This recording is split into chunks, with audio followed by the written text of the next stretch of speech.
熬猪油到底用水还是用油？怎么做才能颜色洁白没有腥味？今天给大家分享一下详细做法和技巧。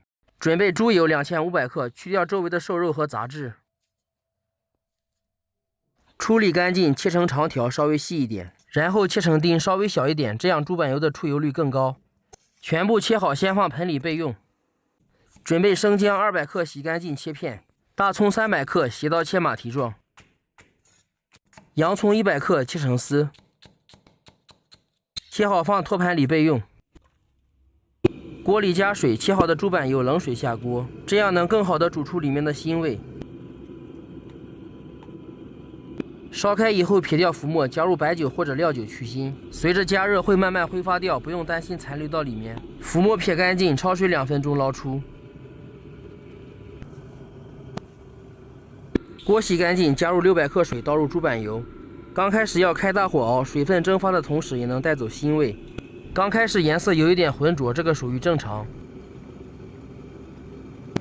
10分钟左右，水分减少，会变成奶白色。在10分钟之后，颜色就会变得清亮。这个时候下入葱姜，转到小火慢熬，慢慢的炸出葱姜、洋葱里的香味，始终让这个油保持清亮不浑浊。小火慢熬12分钟左右。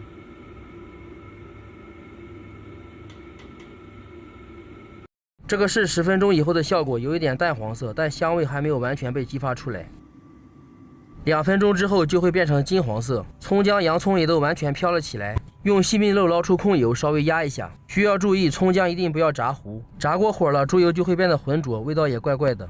猪油渣可以撒上椒盐或者白糖直接吃，也可以用来包包子、做饼、炒面等。